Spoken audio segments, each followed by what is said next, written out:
Encore le Seigneur. On va voir aujourd'hui comment toucher le cœur de Dieu. Avec quelle parole, avec quelle action on peut toucher le cœur de Dieu. Et pour mieux comprendre, je vais vous dire quelque chose. Moi, je suis un homme pratique et pragmatique. Je n'aime pas en fait la théorie de la parole, mais j'aime la parole. C'est-à-dire que si vous voulez comprendre la Bible, il faut voir qu'est-ce que les gens ont fait dans la Bible. Parce que si vous tenez seulement la lettre, vous allez vous égarer. Mais tenez-vous aux actions des apôtres, aux actions de Jésus et aux actions des prophètes. Par exemple, il y a des gens qui disent qu'on peut pécher, mais il peut aller au ciel. Mais est-ce que vous avez vu Jésus pécher? Vous avez vu les apôtres pécher? Vous avez vu les prophètes pécher? Au contraire, dans leur marche, ils étaient droits. Donc, ils prennent un bout de phrase de la parole de Dieu, ils tordent le sens pour égarer les gens. Faites attention à cela. En tout cas, nous allons prendre des versets concrets pour voir comment certaines personnes dans la Bible ont touché Dieu. Par quoi ils ont touché Dieu? Parce qu'il faut que tu sois exaucé. Il faut que Dieu t'exauce, mon ami. Jésus n'est pas mort comme l'homme de Mohamed Idriss pourrait le dire. Jésus n'est pas mort pour créer des ratés. Jésus n'est pas mort, n'est-ce pas, pour qu'il ait des ratés, pour qu'il ait des vagabonds, des gens qu'on dit mais tu es nul. Non. Il faut que quand on te voit, il faut qu'on dise ton Dieu est Dieu. Il est le Seigneur des Seigneurs. Je me rappelle dans la Bible, Élisée même était mort. Élisée est mort. Il est mort. Mais qu'est-ce qui s'est passé? Ils ont mis en fait, quand il est mort, ils ont mis son corps dans une tombe. Il y avait une guerre en Israël. Il y a un soldat qui est mort. Pendant cette guerre, ils ont jeté son corps dans la précipitation, dans la tombe d'Élysée. Qu'est-ce qui s'est passé? Quand son corps a touché les os d'Élysée, il a été ressuscité. Même dans la mort, Dieu se glorifie. Même un chrétien mort est vivant. Même un chrétien mort est dans la gloire. Il reflète la puissance. Écoutez le témoignage d'un ancien mystique. Il y a un colonel, je crois, qui est venu lui demander de faire un médicament pour lui. Et il fallait avoir les os d'un chrétien qui était mort pour faire ce médicament. Il est allé au cimetière avec son gars. Ils arrivent au cimetière. Sur le cimetière du chrétien, il voit un ange avec une épée flamboyante. Il a commencé à le poursuivre. Même un chrétien mort, tu peux pas prendre ses os. Jésus est vivant. Jésus est Seigneur, mes amis. Prenons Luc 7, verset 36 à 48. Nous allons lire le témoignage d'une femme pécheresse qui a touché Jésus. Comment elle a touché Jésus-Christ de Nazareth. Luc 7, verset 36 à 48.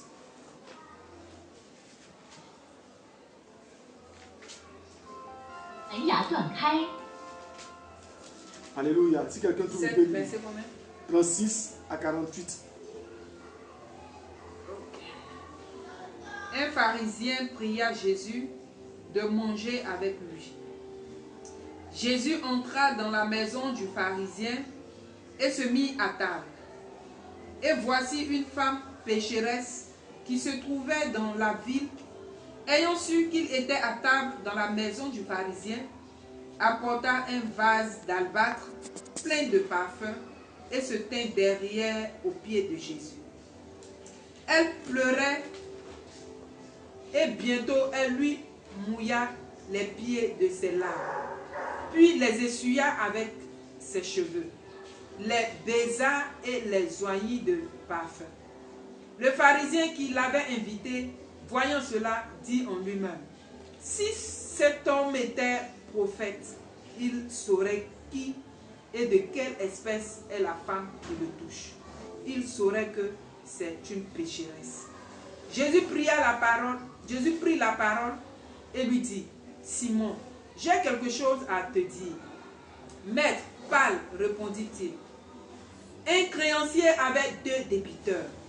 L'un devait 500 deniers et l'autre 50. Comme ils n'avaient pas de quoi payer, il leur remit à tous deux leurs dettes. Lequel l'aimera le plus? Simon répondit: celui, je pense, auquel il a le plus remis. Jésus lui dit, tu as bien jugé. Puis, se tournant vers la femme, il dit à Simon, vois-tu cette femme? Je suis entré dans ta maison et tu ne m'as point donné d'eau pour laver mes pieds, mais elle les a mouillés de ses larmes et les a essuyés avec ses cheveux. Tu ne m'as point donné de baiser, mais elle, depuis que je suis entré, elle n'a point cessé de me baiser les pieds. Tu n'as point versé d'huile sur ma tête, mais elle a versé du parfum sur mes pieds. C'est pourquoi je te le dis, ses nombreux péchés ont été pardonnés, car elle a beaucoup aimé. Mais celui à qui on pardonne peu, aime peu. Et il dit à la femme, tes péchés sont pardonnés. Amen. Alléluia. Amen. Que Dieu bénisse quelqu'un de Jésus-Christ dans la tête. Amen. Voici comment cette femme a pu toucher Jésus-Christ. Vous voyez, elle a acheté un parfum d'albâtre et elle a mouillé les pieds de Jésus-Christ.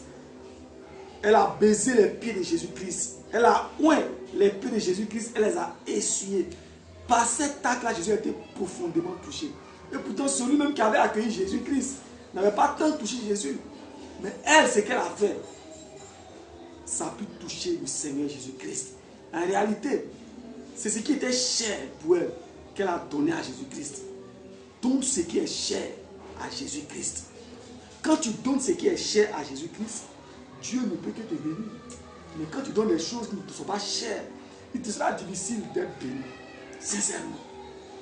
Il y a un monsieur, c'est pas qu'on dit de donner des choses qui sont chères à Jésus. J'ai vu un témoignage. Moi, j'étais à Winner Chapel. J'ai donné un témoignage qui m'a vraiment plu. À Winner Chapel, il y a chaque année, on fait un événement qu'on appelle Shiloh. Et c'est au Nigeria. Il y a un chrétien qui était allé à Shiloh. Et puis, il n'avait rien à donner à Dieu. Il ne savait pas quoi donner à Dieu. Parce que là-bas, le dernier jour, il y a un moment qu'on appelle le moment de sacrifice. Donc, ce qui est cher, qui te coûte cher à Dieu. Et il ne savait pas ce qu'il donnait à Dieu. Et il a réfléchi. Qu'est-ce qu'il peut donner à Dieu? Et puis, il avait ses souliers. Peut-être que c'était de vieux souliers. Mais c'est sa seule chaussure qui lui restait. C'est ce qui lui restait. Ce n'était pas joli pour les autres, mais lui, c'était très important pour lui. Il a pris les chaussures, il a donné cela comme offrande. C'était son âme qu'il avait donné. Il est parti pieds nus à la maison. Et je crois, si il y a bonne mémoire, une semaine après, il a eu du travail. Ce qu'il recherchait. Donc, en fait, nous les chrétiens, un peu, David, même s'il a dit, je n'aime pas des choses qui ne sont pas chères à Dieu. Quand tu veux tuer le cœur de Dieu, donne-lui ce qui est cher en toi. Ce n'est pas forcément l'argent. Ça peut être ton cœur. Ça peut être, n'est-ce pas, un péché que tu dois laisser dans ta vie, une idole. Ça peut être la télévision que tu aimes. Ça peut être même les réseaux sociaux sur lesquels tu es en réalité. Ça peut être Internet. Ça peut être même le téléphone. Il y a des gens qui vont aller en enfer à cause des téléphones. Tellement ils sont attachés au téléphone. Donc il y a cela. On a écouté même le témoignage d'une femme comme ça, qui a dit, elle a fait Dieu, il y a eu l'enlèvement. Il y a eu l'enlèvement. Et beaucoup sont restés, elle-même elle est restée. Et elle voit, il y a un jeune qui est resté à cause de portable. Il était manipulé le portable. Il est sur le portable. Il est resté, il est attaché. C'est son âme. Si tu lui as son portable, il va te chiffler. Mais c'est toute son âme et toute sa vie. C'est ça. Si tu gardes son portable, son portable tombe. N'est-ce pas? Et que ce gars, il devient triste en même temps. C'est ça. Ça devient une idole. Enlevons nos idoles. Donnons ça. Donnons nos idoles à Dieu. À Jésus-Christ et adorons Dieu. Regardez un peu au temps de Kabou Sévéré. Les gens ont tellement idolâtré Kabou Sévéré que Dieu l'a enlevé en 2001. Sincèrement, quand Dieu l'a enlevé, le Saint-Esprit m'a fait ressentir pleinement que c'est sa volonté de Dieu qui meurt. Il sentait une présence de Dieu terrible. Et comme l'onction aussi était trop en ce moment dans ma vie, et que je comprenais facilement, n'est-ce pas, les choses de Dieu, Dieu m'a fait ressentir que c'était sa volonté. Donc, comprenez un peu que il faut qu'on donne ce qui est cher en nous. Si c'est là qui te tient à cœur, il faut commencer à faire des dons aux pauvres, faire des aumônes, pour te débarrasser ton amour d'argent. Si c'est une femme qui te tient à cœur, donne cette femme-là pour la laisser, pour te confier au Seigneur. Réellement. Si c'est la télévision, c'est les dessins animés, il faut laisser cela. Il faut donner ça au Seigneur. Parce que c'est quand tu fais quelque chose qui touche le Seigneur, que le ciel, n'est-ce pas, que le ciel s'ouvre, les écluses des cieux s'ouvrent. Caïn et Abel ont donné à Dieu. Mais pourquoi Dieu n'a pas béni Caïn? Les deux ont donné, mais la Bible a des subtilités. C'est pas parce qu'on peut donner des fruits à Dieu, c'est parce qu'il a donné des fruits que Dieu n'a pas béni. Mais il n'a pas donné les meilleurs fruits, ce qui lui tenait réellement à cœur. Abel a donné ce qui lui tenait à cœur. Ce qui lui faisait. Quand il donne à Dieu, ça lui fait mal. C'est-à-dire quand tu fais quelque chose, regardez un peu, les gens pensent que quand on parle de l'amour, l'amour n'est pas un coup de foudre que tu as pour une femme. Ça, ce sont des sentiments, des sentiments. Le vrai amour vient dans le foyer, par le fait que vous habitez ensemble et que ta femme ou ton mari fait quelque chose et qui ne te plaît pas et que tu pardonnes. Et quand tu pardonnes, tu serres les paquets, tu serres les dents, tu dis « Je te pardonne ». C'est ça l'amour. C'est ça que Dieu appelle l'amour. Ce n'est pas le coup de foudre, non, ça c'est les sentiments. C'est dans les épreuves qu'on voit que tu aimes Dieu. Dieu, que tu tous les chrétiens, nous, quand on était tous nouveaux chrétiens, oh le zèle! Mais à un moment donné, quand tu es baptisé, ou bien à un moment donné, les épreuves commencent à venir, c'est seulement que tu dois aimer Dieu. Malgré les épreuves, tu dois dire, Seigneur, merci, parce que je suis misérable. Merci, parce que je suis dans Et quand Dieu entend cela, Dieu te bénit. Mais quand il y a des épreuves, tu dis, oh, mais si c'est comme ça, cette affaire de Dieu là, il se dedans. C'est comme Malou Karambili. Il disait, Père était ancien musulman, lui, il va du contraire. Et un jour, il allait prier pour un paralytique. Ils n'ont pas pris un tuberculeux plutôt. Un tuberculeux. Il a prié pour lui. Au nom de Jésus, tu es guéri. Ah ouais. Parce que lui, Jésus est apparu. Donc pour lui, Jésus est trop concret. À tout moment, il doit agir à n'importe quel moment. Il est à la maison. Il croit 3 jours, il est revenu. Il dit, le miraculeux là. Celui pour qui a prié là, où il est? On dit, il est mort. Il l'a enterré. Il dit, ah bon? Il est mort. Il dit, Seigneur, c'est comme ça. On met plus dessus. Si c'est pour des choses qu'on prie, ça se réalise pas. Il est plus dessus. Non. Et il dit, après, c'est repenti. C'était de l'orgueil. Comprenez un peu? Donc, il faut qu'on enlève ce qui est en nous. L'orgueil, le pays d'orgueil qui est en nous. Il faut qu'on donne ce qui est meilleur en nous. Et Dieu va nous bénir. Et Dieu va nous exaucer. J'ai écouté un docteur, il parlait avec Benny Hinn sur Benny TV. Il a rendu le témoignage d'une femme qui était malade. Malade, très malade. Elle a prié, Dieu nous l'appelle, je sais. Mais elle a prié, elle a fait prier à Dieu. Parce que, et elle a dit au Seigneur, Seigneur, je veux que tu me guérisses, je veux que tu me guérisses, mais si tu ne me guéris pas, je te remercie. À cause de cette parole-là, elle a été guérie. Vous comprenez? Donc nous allons prendre Marc 7 à partir du verset 25 à 29. À partir du verset 25 à 29. À cause d'une de tes paroles que tu vas donner au Seigneur, Dieu peut te guérir. Dieu peut te donner ce que tu cherches depuis longtemps. Mais tant que tu cherches tes intérêts, Dieu, ça peut être un blocage dans ton exaucement. Il faut qu'on sache donner à Dieu ce qui est à Dieu. Marc 7, verset 25 à 29. Celui qui a lu, qui trouve de lire. Marc 7, verset 25 à 29. Car une femme dont la fille était possédée d'un esprit impur entendit parler de lui et vint se jeter à ses pieds. Cette femme était grecque, syrophénicienne d'origine. Elle le pria de chasser le démon hors de sa fille. Jésus lui dit, laisse d'abord les enfants se rassasier, car il n'est pas bien de prendre le pain des enfants et de le jeter aux petits chiens. Oui, Seigneur, lui répondit-elle, mais les petits chiens sous la table mangent les miettes des enfants. Alors il lui dit, à cause de cette parole, va, le démon est sorti de ta fille. Alléluia. Amen. À cause de cette parole, va, dit Jésus, le démon est sorti de ta vie. Il y a une parole que Dieu recherche de ta bouche. Il y a une parole. Quand tu vas voir quelqu'un, c'est ta manière de parler qui va débloquer ta situation. Si quelqu'un peut te toucher avec une parole, tu peux toucher le cœur d'un roi avec une parole. Tu peux toucher le cœur de Dieu avec une parole. Il faut chercher la parole que tu dois donner au Seigneur. Et moi, je vais vous faire une révélation. Il y a une parole vraiment qui plaît au Seigneur. La Bible dit dans Matthieu 6, verset 32 à 33. Cherchez premièrement l'homme de Dieu et sa justice. Et toutes ces choses sont données par-dessus. C'est-à-dire que quand tu cherches quelque chose, quand tu as fini de prier, tu dis Seigneur, même si je ne l'ai pas, gloire à ton nom. Si tu me donnes aussi, gloire à ton nom. Je veux aller au ciel. Je veux aller au paradis. Moi, Seigneur, je veux être sauvé.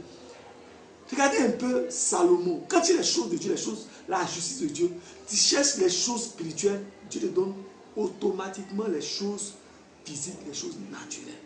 Et nous les chrétiens, on ne fait que prier pour les choses naturelles, physiques. Dieu voit qu'on est plein de... On est très matérialiste. Donc Dieu ne peut pas nous exaucer. On pense tellement à la terre, on oublie même le ciel. On est attaché aux choses de la terre.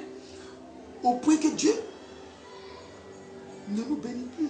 Je me souviens un jour, je suis allé au village. J'étais attaqué par des sorciers. Il y a eu 2 sorciers rentrés là. Dieu a ouvert les yeux, j'ai vu 2 sorciers rentrer. Et bien, il y avait 3 sorciers plutôt. En fait, il y avait 2, mais il y a un qui est venu serrer mon cou par derrière.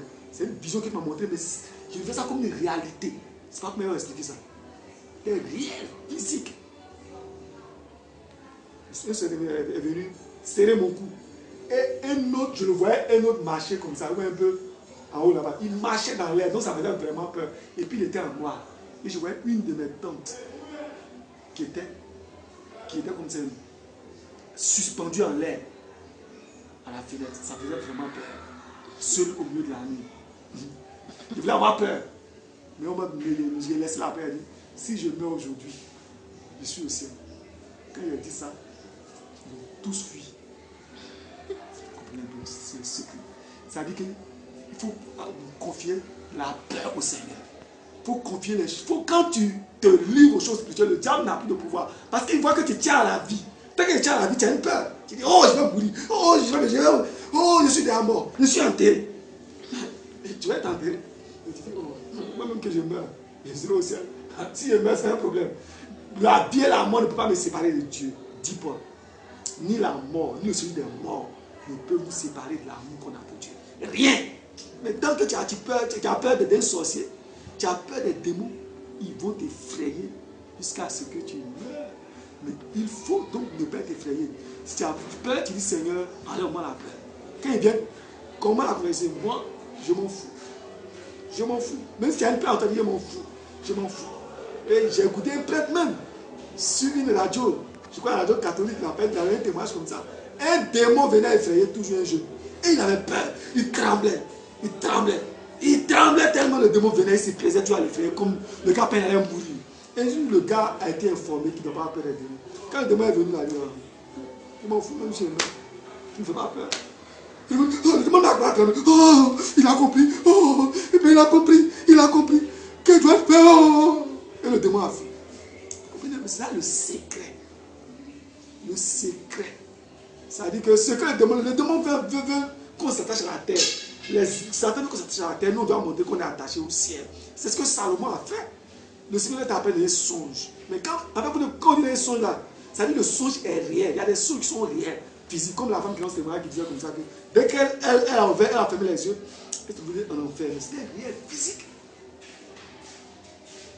Et le Seigneur, il a dit le Seigneur, c'est demande tout ce que tu veux, je vais te donner. Si Jésus demande peut-être qu'actuellement, qu'est-ce que quelqu'un veut? Peut-être, on va demander l'argent, la richesse. Oh Seigneur, il va être riche. Seigneur, il faut que je sois un milliardaire. Il n'a même pas demandé tout ça. Mais il a demandé simplement la sagesse et l'intelligence à Dieu. Ce sont les choses spirituelles, les choses de Dieu. Ça fait partie de la justice de Dieu. pour juger son peuple, pour rendre justice, pour ne pas faire de faux jugements. Le Seigneur était sidéré. Il était étonné par la réaction de Salomon. Il a dit, parce que tu n'as pas demandé la richesse et que tu as demandé la sagesse et l'intelligence, non seulement dans la sagesse, personne ne sera et n'aura jamais été intelligent, aussi sage comme toi. Il donne aussi la richesse, une richesse que personne n'a jamais eue. Et Salomon tuait 1000 bœufs par jour, sans compter les poulets, les dents. Il mangeait jusqu'à ce que vraiment mort même sorte de son nez. Regardez un peu comment Dieu est bon. C'est le secret, c'est le secret. C'est le secret, mais malheureusement, nous les chrétiens, on ne sait pas toucher le cœur de Dieu. Une simple parole, la parole de Salomon a touché le cœur de Dieu. Ta parole peut changer toute ta destinée. Ta parole aussi peut t'entraîner aussi dans une mauvaise destinée. Il y a des gens qui pensent que Dieu a tellement établi les choses à perpétuité depuis la création du monde. Il y a des choses, certes, Dieu a déjà établi, mais c'est peu, très peu même. Mais il y a des choses que Dieu n'a pas établies depuis la création du monde. Ça dépend des fruits qu'on va porter, des fruits qu'on va manifester. Donc, il faut manifester de bons fruits. Il faut manifester des choses extraordinaires. Il faut toucher Dieu par une parole. Comment toucher Dieu? C'est de toucher les intérêts de Dieu. Regardez un peu dans la Bible. À quel moment il y a la joie au ciel? À quel moment? Quand il y a dans Luc, la Bible dit, il y a de la joie devant les anges de Dieu quand un seul pécheur se répand. Donc, comment faire? C'est une révélation. Comment faire pour aller évangéliser? Et quand on évangélise, Dieu peut ouvrir la porte pour nous. Il y a un frère qui l'a fait. Et le frère Jacques, qui venait, qui arrêtait un moment de venir ici, c'est lui qui a donné le témoignage. Il y a un frère qui a évangélisé. Il a dit, si tu veux évangéliser, tu vas faire des grands choses pour nous. Il a évangélisé. Et Dieu a donné un travail même qui n'était pas au niveau. On suppose qu'il a eu BTS. Or, le concours, c'était un niveau maîtrise. Mais lui, il a eu BTS, mais il a eu le concours de maîtrise. C'est ça la puissance de Dieu. Il a eu un très très bon travail. En voulant mettre les intérêts de Dieu devant. Mais nous, on ne cherche que l'argent pour l'argent, la guérison pour la guérison. La guérison pour la guérison. Notre intérêt pour notre intérêt. Quand Dieu va finir de nous bénir, on va aller devant nos éléments et dire, tu penses que quoi? Je vais te faire souffrir maintenant. Tu vas mourir. Moi, je vais te... Ta mère peut faire souffrir là. Si c'est pour ça, Dieu ne va jamais nous donner ce qu'on recherche. Il faut qu'on cherche les intérêts de Dieu. Quand Dieu va me bénir, Dieu bénis-moi, Seigneur, je vais aider les pauvres. Mais déjà, tu commences à aider les pauvres. Tu n'aides pas les pauvres. Et puis tu demandes à Dieu, je vais aider les pauvres. En ce moment-là, tu ne montres pas à Dieu que tu vas aider les pauvres. Tu vas aider les pauvres, dis Dieu, vraiment, quand tu vas me donner davantage de l'argent, je vais aider encore les pauvres. Je vais aider le ministère, je vais aider ton œuvre. Je vais aller de village en village pour évangéliser. Je vais faire telle chose pour toi, Seigneur. J'ai besoin d'un pour ça. Et toi-même, quand tu parles au Seigneur de tout ton cœur aussi, c'est pas pour blaguer Dieu. Hein? Quand il était petit, j'ai entendu une histoire, je ne sais pas si elle est vraie, mais en tout cas, cette histoire, quand il était petit, beaucoup de gens ont entendu ça. Il y a un monsieur qui priait. Il a dit, Seigneur, donne-moi la richesse, je vais faire telle chose pour toi, pour ton œuvre. Je vais faire telle chose pour toi et dire les choses tellement extraordinaires. Que sa famille, tu es sûr que si tu as l'argent, tu peux faire toutes ces choses-là. Et puis, il baisse la voix et dit, j'appelle à Dieu. Dieu nous connaît nos cœurs. Dieu connaît notre vie. Avant même qu'on y pense. Avant qu'on y pense, Dieu connaît cela. Avant qu'on y parle, Dieu connaît cela. On ne peut pas blaguer Dieu. Dieu connaît nos cœurs. C'est comme il y a des gens, ils se répandent, mais ils ne veulent pas changer. Dieu ne pardonne pas.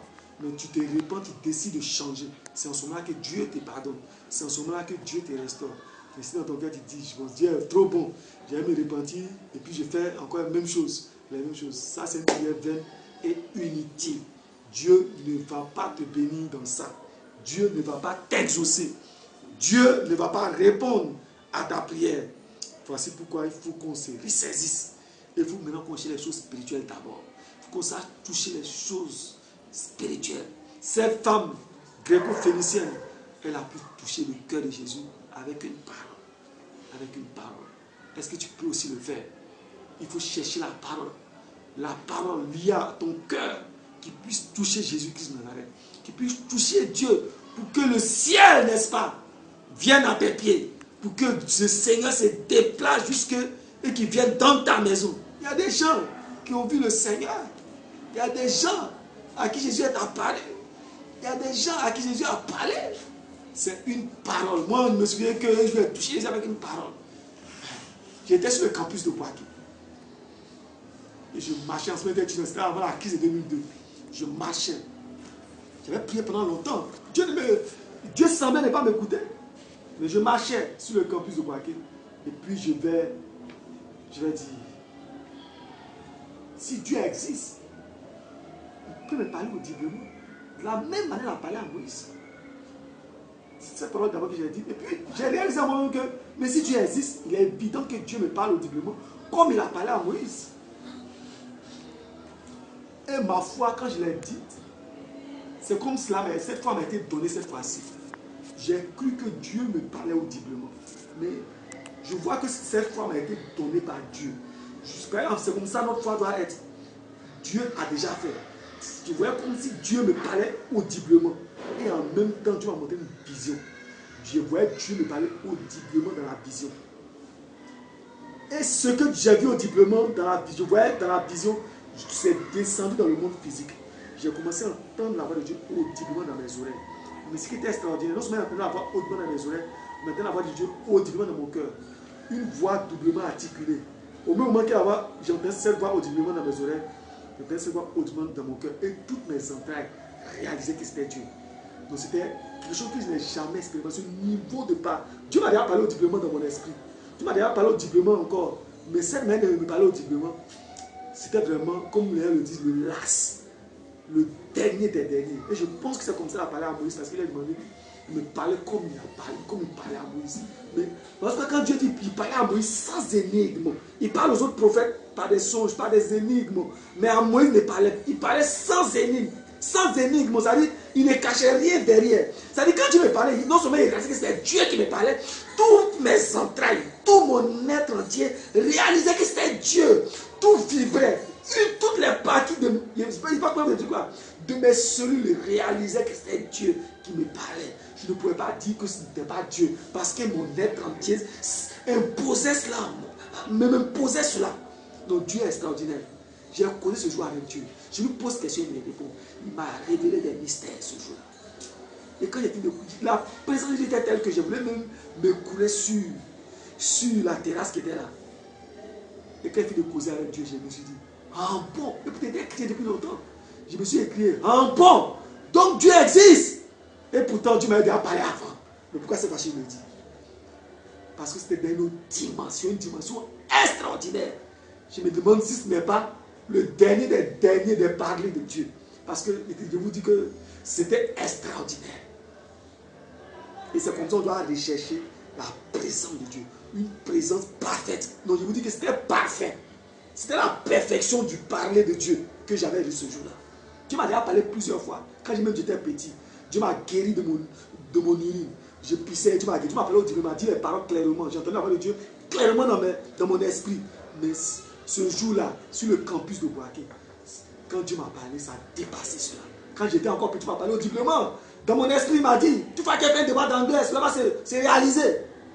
Il y a tellement Dieu audiblement dans mon esprit. Mais ce jour-là, sur le campus de Boaké, la manière dont Dieu m'a parlé, j'ai tellement touché le cœur de Dieu par ce que j'ai dit, qu'il m'a parlé comme il a parlé à Moïse, sans énigme, de façon claire. Et tout mon être entier réalisait que c'était Dieu.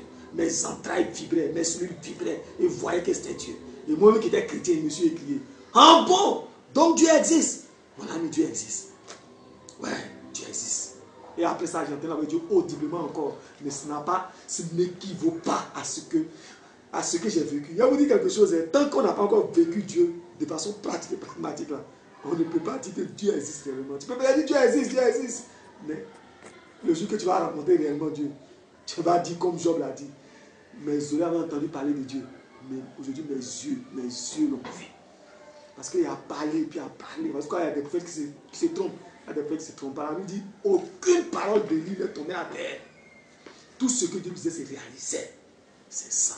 Il y a des dimensions de prophétie, il y a des dimensions de parler de Dieu. Il y a des dimensions de relation de chaque niveau.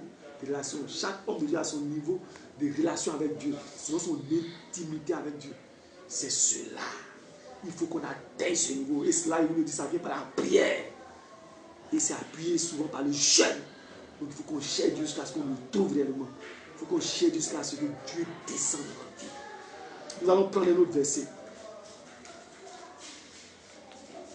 On va prendre Matthieu 26, verset 7 à 13. Il y a une femme encore qui a touché Jésus par un parfum d'albâtre. Vous allez voir ce que Jésus a dit à son niveau. Matthieu 26, verset 7 à 13. Matthieu 26, verset 7 à 13. Une femme s'approcha de lui, tenant un vase d'albâtre qui renfermait un parfum de grand prix. Et pendant qu'il était à table, elle répandit le parfum sur sa tête. Les disciples, voyant cela, s'indignèrent et dirent: à quoi bon cette pète? On aurait pu vendre ce parfum très cher et en donner le prix aux pauvres. Jésus s'en était aperçu, leur dit: pourquoi faites-vous de la peine à cette femme? Elle a fait une bonne action à mon égard, car vous avez toujours les pauvres avec vous, mais vous ne m'avez pas toujours. En répandant ce parfum sur moi, elle l'a fait pour ma sépulture. Je vous le dis en vérité, partout où cette bonne nouvelle sera prêchée dans le monde entier, on racontera aussi en mémoire de cette femme ce qu'elle a fait. Jésus a accompli même le verset que Jésus a dit. On racontera aussi en mémoire de cette femme ce qu'elle a fait. Et c'est ce que Jésus a dit. Je vais parler de cette femme à cause du fait qu'elle ait répandu le parfum sur la tête de Jésus-Christ de Nazareth. Elle a accompli une prophétie dont Jésus a parlé dans ce verset. Donc elle a tué Jésus-Christ par un parfum qu'elle a répandu sur la tête de Jésus-Christ. Toi, qu'est-ce que tu peux faire? Regarde dans ta vie. Qu'est-ce que tu peux faire pour toucher Jésus? Qu'est-ce que tu peux faire? Recherche ce que tu peux faire. Cherchons ce qu'on peut faire pour toucher Jésus-Christ. Et notre vie va changer radicalement. Radicalement.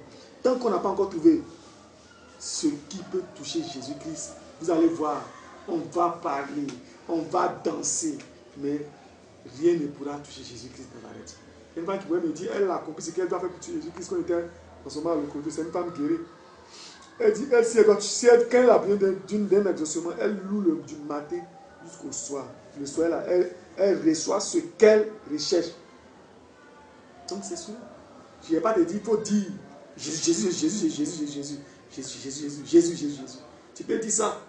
Ça peut pas venir de ton cœur. Une autre personne peut dire ça. Une de son cœur.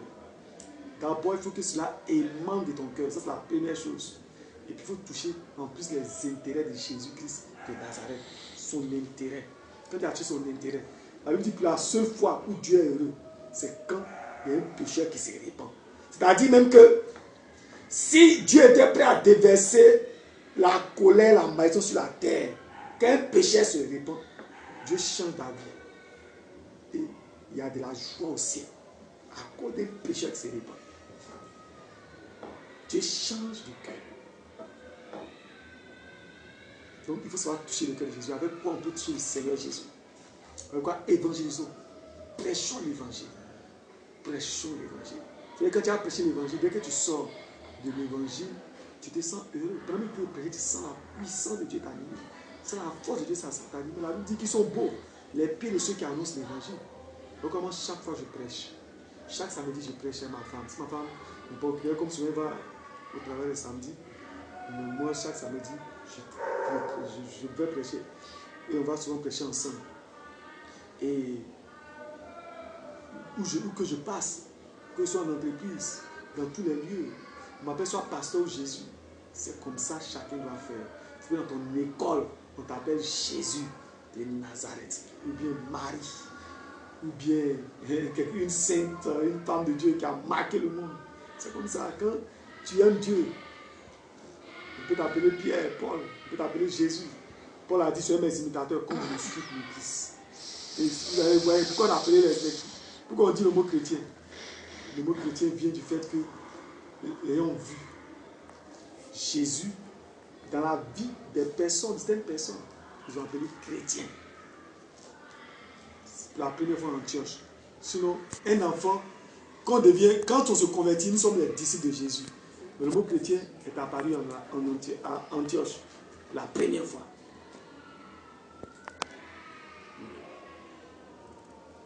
Donc, est-ce qu'il faut qu'on voit les intérêts de Jésus en toi? Tu as une entreprise, dès qu'il y a rentre de la corruption, tu rentres la corruption aussi.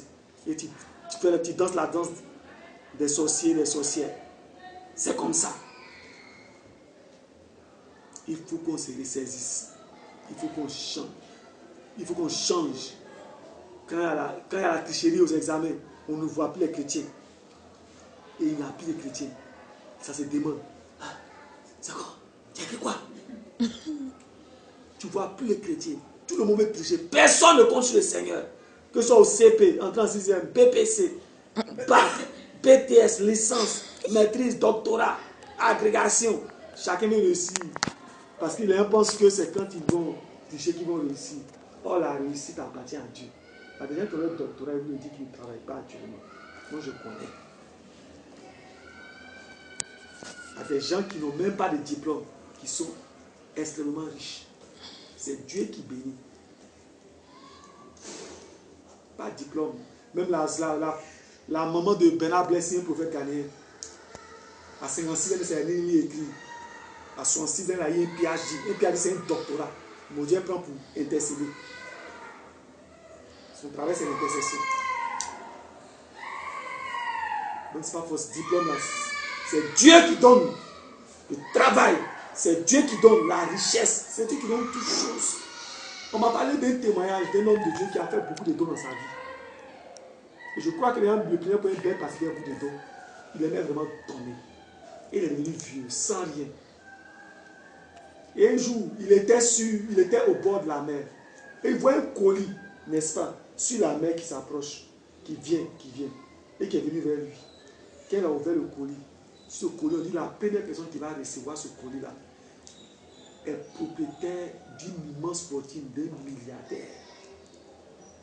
Et c'est lui qui a vu ce colis-là. Il est devenu donc milliardaire. Il a su toucher Dieu en son temps. Les gens pensaient que tout est fini pour lui. Mais Dieu avait réservé des choses extraordinaires pour lui. Par ta parole, tu dois toucher le Seigneur. Par une action, tu dois toucher le Seigneur. Soit par une parole, on touche le Seigneur, ou par une action, on touche le Seigneur. Comme la femme gréco-phénicienne. Elle a dit, les miettes qui tombent sous la table,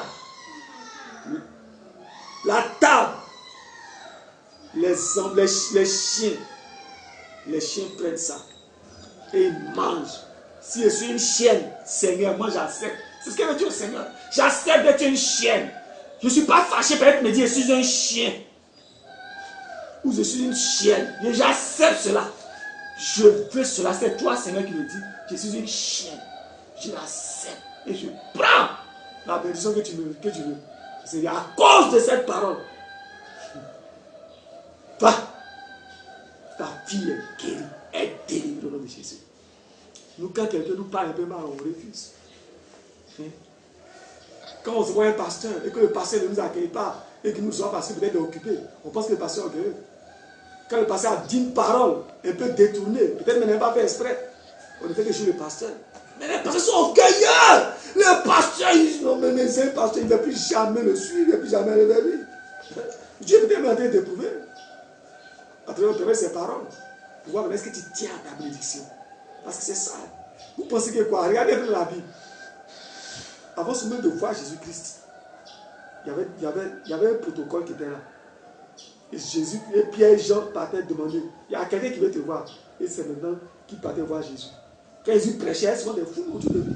Pour avoir accès à Jésus, ce n'est pas facile. Même Zachée, tu es obligé de monter sur un arbre pour voir le Seigneur. Cet acte-là a tué Jésus-Christ. Il a dit, Zachée, descends. Aujourd'hui, je vais manger avec toi. C'est cela. Il faut toucher Jésus-Christ par quelque chose. Il faut continuer par une action, par quelque chose. Il faut qu'on le fasse. Nous sommes tous concernés, même moi qui prêche. Je ne suis pas parfait. Je cherche Dieu régulièrement. Ils cherchent Dieu. Il y a des gens qui pensent que parce qu'ils prêchent, parce qu'ils évangélisent, ils sont parfaits. Ma femme a parlé de ses collègues. Parce qu'il prêche dans la rue, il pense que lui, il est béni, il est corrompu, il fait n'importe quoi. Il a une mauvaise vie. Il dit, moi, je suis un homme spécial parce que je prêche dans la rue. Tu n'es rien. Ce n'est pas l'évangile. Ce n'est pas péché qui envoie au ciel. C'est la sanctification. Donc, il faut aimer Dieu. Il faut toucher Dieu. Après, quand tu vas sortir de ce moment-là, cherche les actes qui peuvent toucher Dieu. Cherche les actes qui peuvent toucher Dieu. Young Park, il est mort en 1987. Et quand il a été ressuscité, Dieu lui a dit qu'il va lui donner 20 ans. Donc je crois qu'il doit mourir maintenant en 2007. Il est déjà mort sans doute. Mais je n'ai pas lu la suite s'il est mort ou pas. Mais c'est que si Dieu a parlé, Dieu va réaliser sa parole. Il devait faire 20 ans sur la terre après sa résurrection. Donc en 2007, il était censé mourir. Il dit qu'il est allé au ciel. Il a vu quoi? Il a vu que Dieu donnait des récompenses selon les actes et les œuvres qu'on faisait. C'est une chose qu'on doit faire pour que Dieu nous bénisse au ciel là-bas. Pour que Dieu construise, n'est-ce pas, notre maison au ciel. Mais Jésus n'a pas dit qu'il va. Non, mais on se l'a construit dans Jean 14, il dit quoi? Il dit, je m'en vais vous préparer une place au ciel. Je m'en vais vous préparer une place. C'est-à-dire ta place n'est pas encore là-bas. Il s'en va préparer ça. Qu'est-ce qu'il prépare ça? Et ils n'ont pas nous a réglé ça, c'est nos actes. Même la Bible, même dans Daniel 12, verset 3, nous révèle ça. La Bible dit ceux qui ont été intelligents vont briller comme la splendeur du ciel, mais ceux qui auront prêché à la multitude vont briller, n'est-ce pas, comme les étoiles dans le ciel. C'est-à-dire, il y a des gens qui vont briller comme la splendeur du ciel, il y a d'autres qui vont briller comme les étoiles du ciel. On ne sera pas la même chose. On ne sera pas sur la même enseigne au ciel, sur le même banc au ciel. Et ils n'ont pas qu'à faire encore des raisons plus précises qu'elle allait au ciel. Et dans l'évaluation à la bénédiction, au ciel là-bas, où Dieu construit notre maison, dans les offrandes, dans les dîmes, dans les aumônes, dans la prière, dans la louange, dans la méditation, et puis dans l'écoute attentive de la parole de Dieu. Vous comprenez un peu? Ce sont ces éléments-là qui nous donnent une maison bien bâtie au ciel. Ce sont les choses spirituelles. Qu'est-ce que nous on fait pour que Dieu nous bénisse? Qu'est-ce que nous faisons pour que Dieu nous bénisse? On ne fait que causer du matin au soir. La Bible dit celui qui parle beaucoup ne manque pas de péché. Causer, causer, causer. Ça ne construit rien au ciel là-bas. Donc moi chaque matin, la plupart des matins, quand je monte dans les bacs, je dis il faut que... D'abord moi-même, Dieu a mis en moi l'amour des âmes. Ça c'est clair, depuis que je suis petit, même quand je dormais, souvent même dans la journée, quand je me réveille comme ça, j'ai une pitié pour l'humanité. Depuis que j'étais petit, je ne comprenais pas le sentiment qui m'animait. C'est maintenant que je comprends cela. Ajouter à cela, quand je me dis il faut que j'augmente encore aussi, en plus de l'amour que j'ai pour les âmes, j'augmente un peu ma maison au ciel. Que je construis chaque jour au moins ma maison au ciel. Et j'évangélise chaque matin dans le Baka. Souvent au retour aussi, j'évangélise. Et ils n'ont pas à parler d'une femme comme ça. Elle, ce n'était pas l'évaluation. Mais tout d'un coup, ils voient des métaux spéciaux d'une qualité forte pour quelqu'un qui sont des prendre une femme. Dieu les prend et les gens sont allés prendre pour construire sa maison. Puis ils demandent mais pourquoi on prend des métaux spéciaux? Et le Seigneur, l'ange lui a dit, c'est parce que c'est tout ce qu'elle avait pour vivre, qu'elle a donné. C'est parce que c'est beaucoup forcément devant les hommes. Mais c'est tout ce qu'elle a fait pour vivre, qu'elle a donné. Comme la femme dans la Bible. Parce que quoi? Quand quelqu'un fait cela sur la terre, des métaux spéciaux, n'est-ce pas? D'une qualité extrême, sont utilisés pour construire sa maison au ciel. Je vous le dis, c'est cela. À quel niveau ta maison est arrivée? Il y a d'autres qui n'ont même pas encore ces fondements. Parce qu'une âme n'a pas encore gagné. Une âme n'a même pas encore gagné. Donc c'est au fondement. Fondement. Quand tu as perdu, tu as donné un fondement. Et après, c'est des choses. Charles Taligano, il a fait 51 jours de jeûne. Le 35e jour, il a été enlevé. Il est arrivé au ciel. Il dit il a vu une femme. Même au ciel, sinon il tourne, sinon on aventuré au ciel. Au ciel, il a vu une femme. Sa maison est très belle, mais elle n'a pas de chaise. Elle n'a pas de chaise. Aucun tabouret. Elle est levée, elle se lève tous les jours. Il n'y a pas de chaise là-bas. Elle dit, mais c'est désolant ça. Et puis l'homme lui a dit, en fait, qu'elle était sur la terre. Elle ne veut pas accueillir les hommes de Dieu dans sa maison. C'est pourquoi elle a cette récompense-là. Mais comme elle s'est repentie, elle est sauvée. Donc, voici sa part. Faisons attention à ne pas avoir des studios au ciel. D'autres même vont peut-être dormir dans la rue, en train d'arpenter les murs des autres. Et il fait quoi même? Et il y a quoi là-bas dans sa maison? Faisons attention. Mais je l'ai dit, il y a les fauteuils. Mais parce que quoi? Lui, il dit John, l'assaut final. Il dit d'aller au ciel. Il dit qu'il est arrivé au ciel en fait. Il a vu un jeune qui jouait vraiment sa vie sur la terre. Mais il était dans une grande gloire. Oh, il était étonné. Il dit, ce gars-là joue toute sa vie. Et puis il est mort. Ce jeune, il a une grande gloire. Je lui ai dit en fait, je suis le plus petit au ciel. Regarde, et puis il lui a montré un verset dans la Bible. La Bible dit, le plus petit au ciel est le...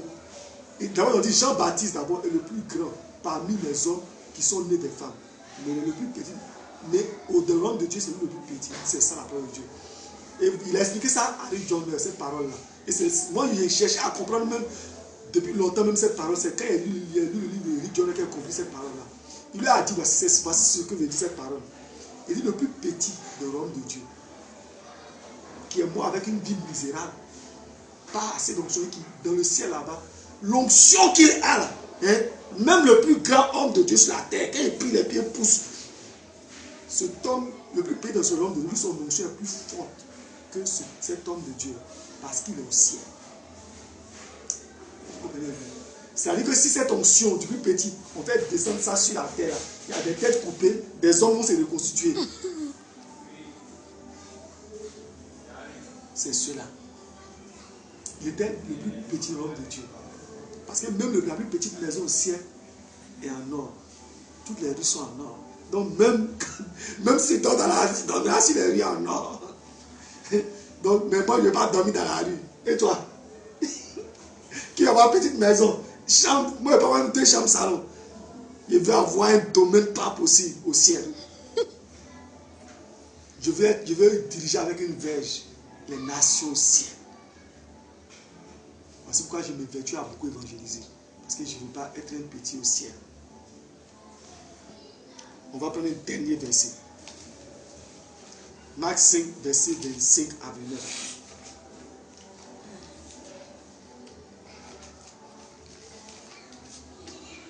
Celui qui trouve lire. Marc 5, verset 25 à 29. Marc 5, verset 25 à 29. Marc 5, verset 25 à 29. Je lis. Or, il y avait une femme atteinte d'hémorragie depuis 12 ans. Elle avait beaucoup souffert entre les mains de nombreux médecins. Elle avait dépensé tout ce qu'elle possédait, mais cela n'avait servi à rien. Au contraire, son état avait plutôt empiré. Au verset 27, elle entendit parler de Jésus, vint dans la foule par derrière et toucha son vêtement. Au verset 28, car elle se disait, même si je ne touche que ses vêtements, je serai guéri. Au verset 29, à l'instant même, son hémorragie s'arrêta et elle sentit dans son corps qu'elle était guérie de son mal. Amen. C'est cela. Elle dit, si j'ai pu toucher, ça c'est la parole qu'a tué Jésus-Christ. Si j'ai pu toucher seulement le bout de son vêtement, cette parole a tué Jésus-Christ de Nazareth. Je voudrais que tu cherches la parole ou l'action qui va toucher Jésus de Nazareth, qui a fait déplacer le Seigneur Jésus-Christ jusque dans ta chambre et va t'illuminer. Cherche toi-même la parole. Moi, je ne sais pas ce qu'est la parole, mais on a des exemples dans la Bible. Tu peux encore prendre ta Bible, voir comment Dieu a agit d'autres personnes, par leurs actions, par leurs paroles. Dieu les a touchés. Et Dieu a changé ta vie. Dans Jérémie, il a dit, si Dieu dit telle chose sur une nation, qui va les maudire, mais s'ils se répandent, Dieu change la vie sur eux. Si aussi Dieu est une nation, il va vous bénir. Et que cette nation, n'est-ce pas, commence à faire des mauvaises choses, des méchancetés. Lui, Dieu, il va changer ta vie sur ces nations-là, sur cette nation-là. C'est cela. S'il y a actuellement du retard dans la vie de quelqu'un, ça peut être lié aussi à ça. Dieu veut te bénir, mais Dieu, il y a des blocages. Il y a certaines choses qui empêchent Dieu d'agir. Notre comportement. Quand Dieu nous met à l'épreuve, une année, je me suis vraiment plaint de Dieu. Plaint vraiment de Dieu à cause de ma situation. Et puis après, j'ai fait un songe où, dans le songe, j'avais échoué. J'étais en première, j'ai échoué. Et quand j'ai échoué, je me suis remis en question. Je me suis dit, cette fois-ci, je reprends cette classe, mais je ne vais pas. Je ne vais pas échouer. Vous comprenez un peu? Voici pourquoi, quand je me suis réveillé, j'ai compris que je ne devais plus me plaindre de Dieu. Je ne devais plus me plaindre de Dieu. Je dois dire à Dieu merci pour ce que tu me donnes. Et c'est ce qui a fait que, quand j'ai commencé à avoir ces pensées-là, Dieu a amené notre situation. On était à Poète. Aujourd'hui, on est à l'académie. C'est après ça que Dieu a amené notre situation. Et qu'on est ici à l'académie. Sinon, on pensait en son temps qu'on allait rester éternellement à Poète. On dit, mais jusqu'à quand Dieu va nous faire sortir de ce lieu-là? Restons-nous pauvres éternellement. C'est après de cette parole, si Dieu veut qu'il me rende pauvre, je vais toujours l'aimer. Et j'ai fait après d'autres songes où j'ai eu mon bac. Mais moi, j'ai eu le bac en réalité. Mais Dieu me parlait. J'ai fait un songe où j'ai eu mon bac et j'étais même l'un des premiers. J'étais le troisième. Le troisième. Donc actuellement, je suis un étudiant de Dieu. Parce qu'avec Dieu aussi, on ne finit jamais d'étudier. Il y a aussi au moins étudier, je ne suis plus élève. Il faut que tu changes d'étape, de grade au nom de Jésus-Christ de Nazareth. Je vois quelqu'un qui change de grade au nom de Jésus-Christ de Nazareth. Que Dieu bénisse quelqu'un. Que Dieu restaure quelqu'un.